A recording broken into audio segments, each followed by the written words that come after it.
ঢাকা থেকে ছেড়ে আসা পঞ্চগড়গামী দ্রুতযান এক্সপ্রেস এখনও দেখতেই পাচ্ছেন যে ঢাকা থেকে কী পরিমাণ ছাদে মানুষ ছিল। এখনও অনেক পরিমাণ মানুষ ছাদে রয়েছে। পার্বতীপুর জংশন 1 নং প্ল্যাটফর্মে প্রবেশ করছে 6623 সিরিজ নিয়ে।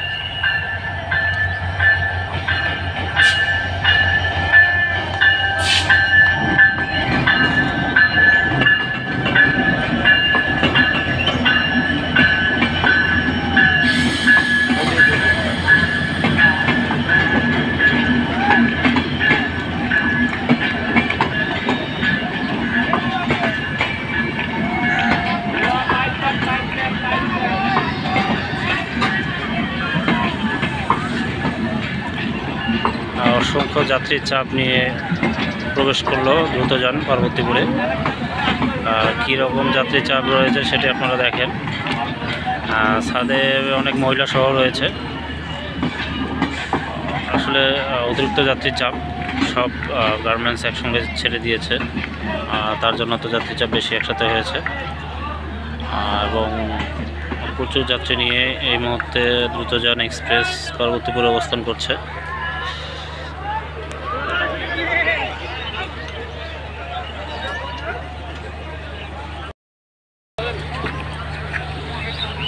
পার্বতীপুর জংশনে এই মুহূর্তে দ্রুতযান এক্সপ্রেস প্রচুর যাত্রী নিয়ে প্রবেশ করেছে এবং সে সাথে প্রত্যেক যাত্রীর টিকিট চেক করা হচ্ছে। হ্যাঁ, আপনার ট্রেনে ভ্রমণ করার সময় অবশ্যই টিকিট ছাড়া আসবেন না।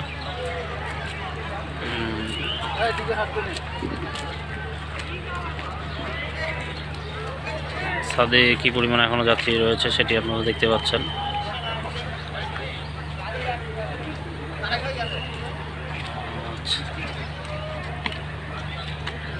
এই ছাদে পুরুষ মানুষ উঠায় অনেক কঠিন, কিন্তু তারপরও মহিলা মানুষ অসম্ভব ব্যাপার।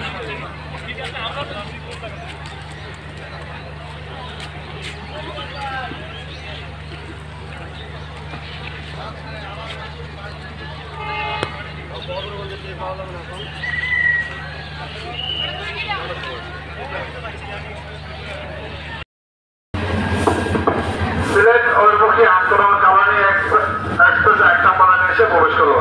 সিলেট অভিমুখী আন্তনগর কালানি এক্সপ্রেস 1 নম্বরে এসে প্রবেশ করলো। ঢাকা থেকে ছেড়ে আসা সিলেট অভিমুখী আন্তনগর কালানি এক্সপ্রেস 1 নম্বরে চললো।